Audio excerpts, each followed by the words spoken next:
I went to my local pub last week, the Tight Owl, my home from home, you might call it. Staggered up to the bar and ordered my usual, a pint of Sparrow Spunk Amber, followed by a triple Old Fellow's Whiskey Chaser, just to grease the wheels, before the real drinking starts. And Keith, the landlord, leans over to me and he says, "You're not the only celebrity in here tonight." Tilts his head towards what I can only assume was a man, because I've never seen a hippopotamus with a neckbeard. "That's Trigger Gulp," says Keith, with all the eagerness of a knicker-chucking Tom Jones fan.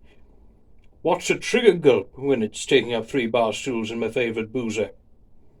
He's a famous YouTuber. He's got over 1 million followers."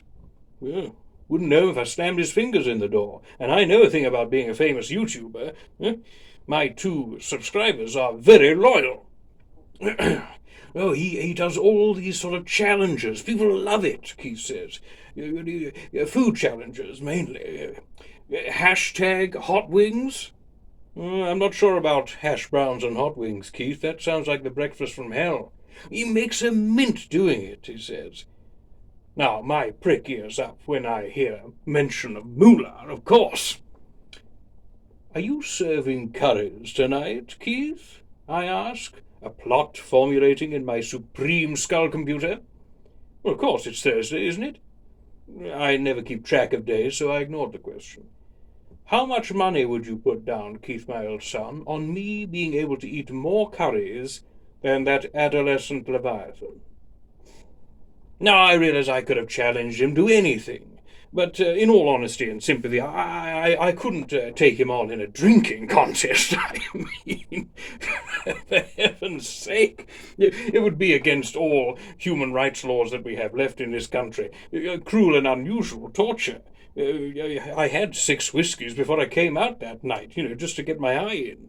To say that I have unfair training advantage would be to stretch the word understatement to breaking point. So, I thought that, judging by the size of him, scoff till you drop competition would raise even the wariest of bookies' buyers to quivering attention. I made my way over and introduced myself to the chap, and proposed the eat-off. "Well, I'm just out with my mates," he said. "That's my job. I'm not working." "Well, I am, son." I peeled off a couple of slippery 50s and slid them onto the table. "Will you see my bet?" He looked me up and down, and I swear I could hear the cogs greasing around in his brain. Anyway, he eventually agreed. We were on. I ordered a couple of tandoori eggs to start us off. Went down like prairie oysters for both of us. Absolutely fine. Then came the prawn masala with rice and poppadoms, or as my idiot valet insists on calling them, popped condoms.